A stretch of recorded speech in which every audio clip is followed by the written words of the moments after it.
अस्सलाम वालेकुम। आज हम CCU 3.1 चैप्टर 17 के पेज 4 में जो रेसिडुअल स्ट्रेसेस एंड डिस्टॉर्शन के जो चैप्टर और उसका जो पेज 4 में जब वेल्ड मेटल को डिपॉजिट करते हैं तो उसकी जो डिस्टॉर्शन को किस तरह से कंट्रोल किया जाता है।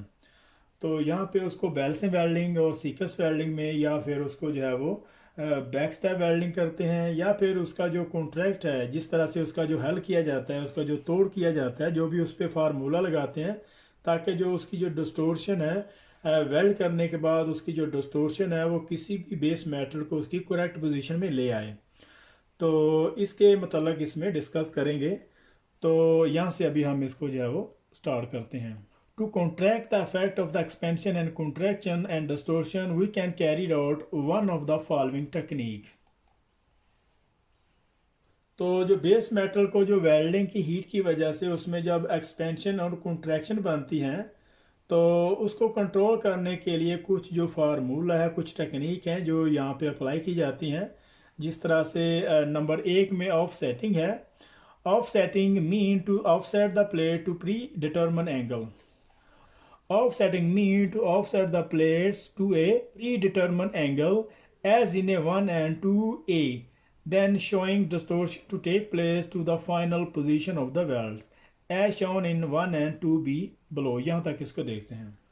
ऑफ सेटिंग का मतलब ये है कि जब किसी भी प्लेट को प्रिपेयर किया जाता है उसको वेल्डिंग करने के लिए, तो पहले ही एक डिटरमन एंगल पे, एक कैलकुलेटेड एंगल पे उसको जो है वो उसको सेट किया जाता है, और सेट करने के बाद जब उसको वेल्ड कर दिया जाता है तो उसकी जो डिस्टोर्शन उसको जो करेक्ट प्लेस पे जो है वो ले आती है। जैसे नंबर ए और बी में, 1A में अगर हम देखते हैं तो यहाँ पे जो प्रिपरेशन है कुछ इस तरीके से उन्होंने उसको ऑफ सेट करके रखा हुआ है। मतलब पहले उसको उसी एंगल पे जो है वो उसको टेढ़ा कर दिया जाता है कि जब उस पर वेल्ड मेटल जो है वो डिपॉजिट हो, जब उस पर वेल्ड मेटल को डिपॉजिट करें तो उसकी जो डिस्टोर्शन उसको जो है वो करेक्ट प्लेस पे ले आए। Then following distortion to take place to the final position of the weld as is shown in 1A to B below। यहाँ पे जैसे उन्होंने 1A में उन्होंने यहाँ पे 1A में उसको जो एक प्लेट है जिसको एक एंगल पे ऑफसेट किया हुआ है, और इस पे देखा जाता है कि कितने एंगल पे इसको ऑफसेट रखें और कितना उसमें वेल्ड मेटल जो है डिपॉजिट होगा और हम कौन सा वेल्डिंग प्रोसेस इस्तेमाल कर रहे हैं उसके मुताबिक इसको जो है वो किया जाता है। और यहाँ पे एक प्लेट बट वेल्ड है यहाँ पे इसके 1A में और 1B में, और इसी तरीके से 2A और इसमें जो है वो एक एंगल पे इसको जो है वो ऑफसेट किया हुआ है, और एक में ये इसका जो बट वेल्ड है, दूसरे में इसका फिलेट वेल्ड।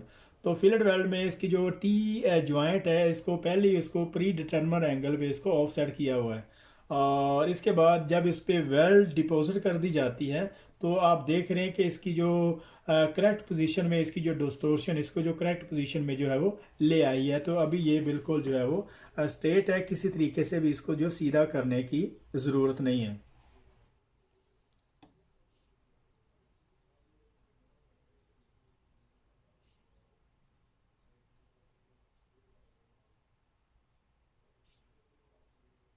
यहाँ से अभी हम इसको स्टार्ट करते हैं। The amount of offsetting require is generally a function of trials and error, but if there are many number of components the amount of offsetting required is generally a function of trial and error. But if there are a number of but if there are a many number of components to produce, it can be an economically method of controlling distortion. Economically method of controlling distortion। और अगर बहुत सारे weld बनाने हैं तो इसी तरह से बहुत सारी इसकी जो ऑफ सेटिंग की रिक्वायर होगी। तो ऑफ सेटिंग करने के लिए उसमें बहुत सारे उसमें ट्रायल करने पड़ते हैं, बहुत सारे उसको जो टेस्ट करना पड़ता है, और उसमें काफ़ी दफ़ा उसमें फेलियर भी आता है क्योंकि बार बार तजर्बा करने से कितनी ऑफ सेटिंग रखनी है और बेस मेटल की जो कोएफिशिएंट और जो एक्सपेंशन है वो कितनी होती है, और बेस मेटल की जो कोएफिशिएंट और एक्सपेंशन है वो कितनी है, और इसमें हीट इनपुट कितनी रखनी है, और इसके अलावा वेल्ड मेटल कितना डिपॉजिट किया जाएगा, और ये जो बेस मेटल है ये हीट की वजह से कितना असर लेता है। और इस तरह से बार बार ये तजर्बा और ये जो ट्रायल करने से जो है वो, और इसमें काफ़ी सारी फेलियर भी आती हैं क्योंकि बहुत सारे इसमें तजर्बे करने होते हैं और ये चेक करना होता है कि कौन सा बेस मेटल कितनी करेक्ट पोजीशन में आ सकता है। और फिर इसके बाद जो वेल्डिंग इंस्पेक्टर है वो काफ़ी तजर्बा करने के बाद इस पे जो तकरीबन करेक्ट जो है इसका जो आइडिया जो है वो काफ़ी हद तक इसमें जो है वो सक्सेसफुल हो जाता है कि कितने डिग्री कितने एंगल और कौन से बेस मेटल हीट इनपुट रखनी है। और इसमें जो इकोनॉमिकली यूज़ किया जाता है इसमें काफ़ी सारी जो टाइम भी बच जाता है और इससे फिर जो है वो डिस्टोर्शन आने के चांसेस, अगर बहुत ज़्यादा कंपोनेंट बनानी है तो उससे बहुत सारी जो डिस्टोर्शन है वो कम हो जाती हैं। और जब डिस्टोर्शन को कंट्रोल कर लिया जाता है तो उससे आप देखेंगे कि बहुत सारी कंपोनेंट में उसकी जो इकोनॉमिकली के तौर पर उसमें काफ़ी सारी सेविंग हुई है और उसमें काफ़ी सारा जो, जैसे बाद में अगर कोई भी वेल्ड मेटल को अगर वेल्ड करते हैं और वेल्ड करने के बाद जब वो टेढ़ा हो जाता है तो जब उसकी टेढ़ापन को स्ट्रेटन में लाने के लिए, उसको स्ट्रेट करने के लिए बहुत सारे उसमें इक्विपमेंट यूज़ किए जाते हैं। उसमें दोबारा से कास्ट पड़ती है और उसको सीधा करने के लिए उसमें जो हीटिंग स्पॉट मेथड है जैसे कि ऑक्सीफ्यूल गैस वगैरह भी इस्तेमाल की जाती है। या फिर अगर हम आर्गन या स्टिक वेल्डिंग से अगर दोबारा उसको रीकैप करते हैं, दोबारा उसे रीकैप करते हैं तो उससे भी काफ़ी सारी जो इकॉनमी है वो लॉस होती है। तो उसमें हमारी लेबर कॉस्ट पड़ती है और बेस मेटल जो है उसमें उसके जो ग्रेन है दोबारा दोबारा हीट करने से उसके जो ग्रेन है वो काफ़ी सारे इफेक्ट हो जाते हैं और उसमें काफ़ी सारी स्ट्रेसेस आ जाती हैं। तो स्ट्रेसेस आने की वजह से बस का अगर मेटल ऐसा है तो उसको फिर दोबारा से हीट ट्रीटमेंट करने की भी ज़रूरत होती है। मतलब बहुत सारे इसमें ट्रायल करने से दोबारा दोबारा इसको चेक करने लेबर कास्ट कम पड़ती है, मेटल कंज्यूमेबल कम इस्तेमाल होता है और हमारी जो गैसेस है वो काफ़ी सारी बच जाती हैं और बेस मेटल पे भी जो है वो इतना इफेक्ट नहीं पड़ता। तो back step welding and balance welding, तो these two method of distortion control use a special welding technique। तो यहाँ पे दो मेथड हैं जो वेल्डिंग टेक्निक में यूज़ किए जाते हैं इसकी डिस्टोर्शन को कंट्रोल करने के लिए। Or welding sequence to control the effect of distortion, और इसके बाद जो वेल्डिंग की सीक्वेंस है और इसके अलावा उसका जो बैलेंस वेल्डिंग है, उसकी जो सीक्वेंस वेल्डिंग है, इनको अगर कंट्रोल कर लिया जाए, इनको अगर कंट्रोल कर लिया जाता है तो डिस्टोर्शन का जो इफेक्ट है उसको कंट्रोल कर लिया जाता है। तो सबसे पहले बैक स्टेप जो वेल्डिंग टेक्निक है इस पे बात करते हैं। जैसे कि ये हमारे पास एक प्लेट है, इसको एक सीम लगी हुई है, एक बेवल लगी हुई है। तो बेवल को जब हम इसको वेल्ड करते हैं तो इसको जो बैक स्टेप वेल्डिंग की टेक्निक इस पे यूज़ की जाती है। मतलब ये हमारे पास एक वेल्ड है फॉर एग्जांपल,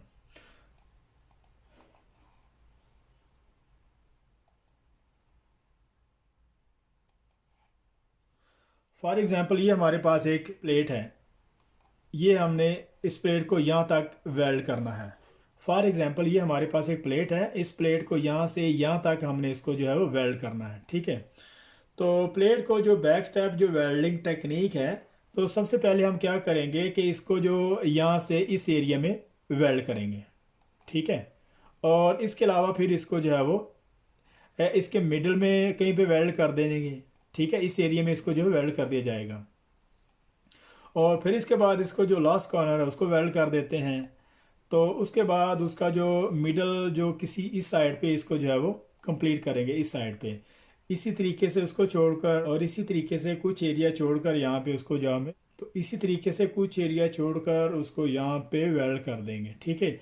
अभी जो एरिया बाकी लेफ्ट रहता है उसको जो है वो फिल करते जाएंगे। इसको वेल्ड कर दिया, ठीक है, फिर इसको वेल्ड कर दिया और इसी तरीके से इसको वेल्ड कर देते हैं और इस तरीके से वेल्ड कर देते हैं।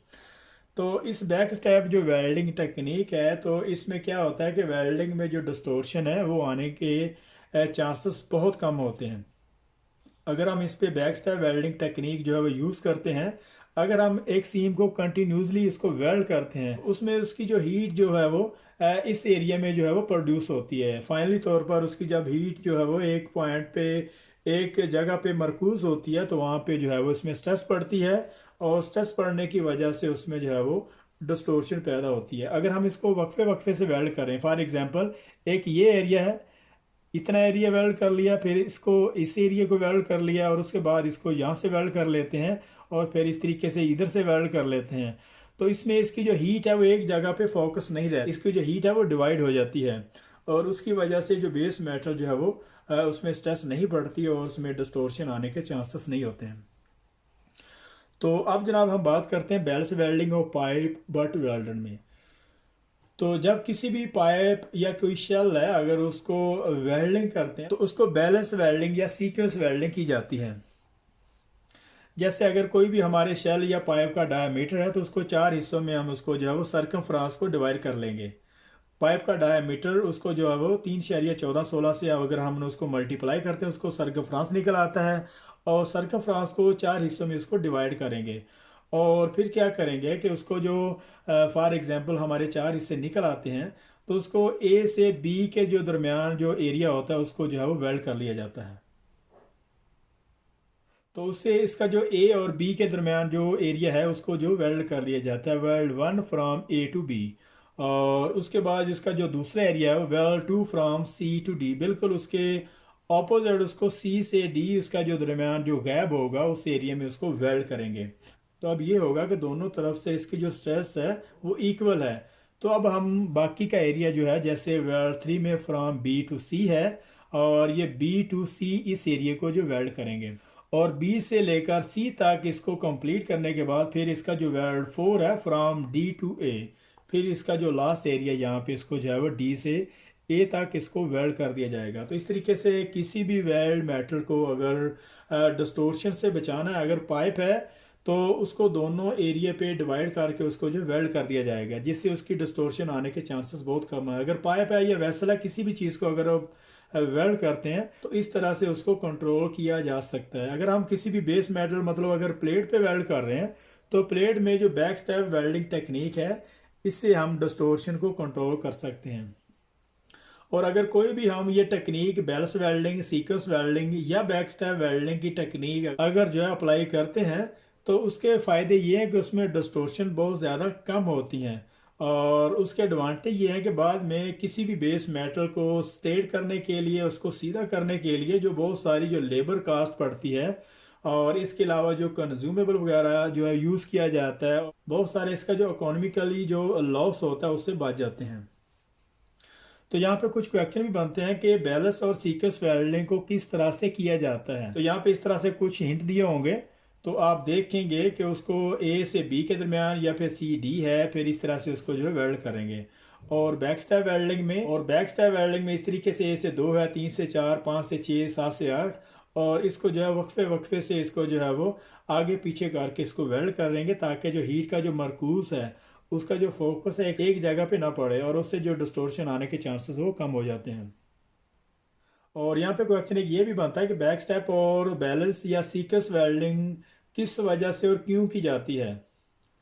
उसकी डिस्टोर्शन को कंट्रोल करने के लिए, उसमें रसी जो स्ट्रेस को कंट्रोल करने के लिए, या उसका जो पोलैरिटी है उसको कंट्रोल करने के लिए, या उसका जो एम्परेज वोल्टेज को कंट्रोल करने के लिए।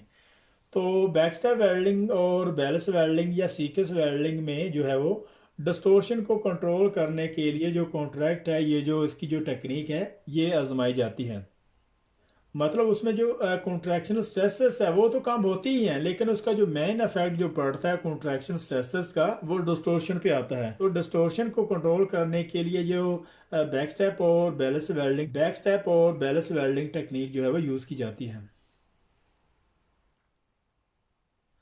और इसके अलावा इसका जो नेक्स्ट ऑफ सेटिंग का जो आइडिया है, ऑफ सेटिंग के आइडिया में इसको जो प्री डिटर्मन एंगल पे एक कैलकुलेटेड मेजरमेंट के मुताबिक इसको जो है वो ऑफ सेट रखा जाता है। मतलब इसको पहले ही उतना टेढ़ा रखा जाता है कि जब उस पर वेल्ड कर दिया जाए कि वेल्डिंग की वजह से जो डिस्टोर्शन बनती है वो ही डिस्टोर्शन उसको जो है वो अपनी करेक्ट पोजीशन में ले आए। तो अगर प्लेट है या पाइप है या फिर अगर कोई भी यहाँ पे बट है या फिलेट वेल्ड, दोनों पे ये टेक्निक आजमाई जा सकती है।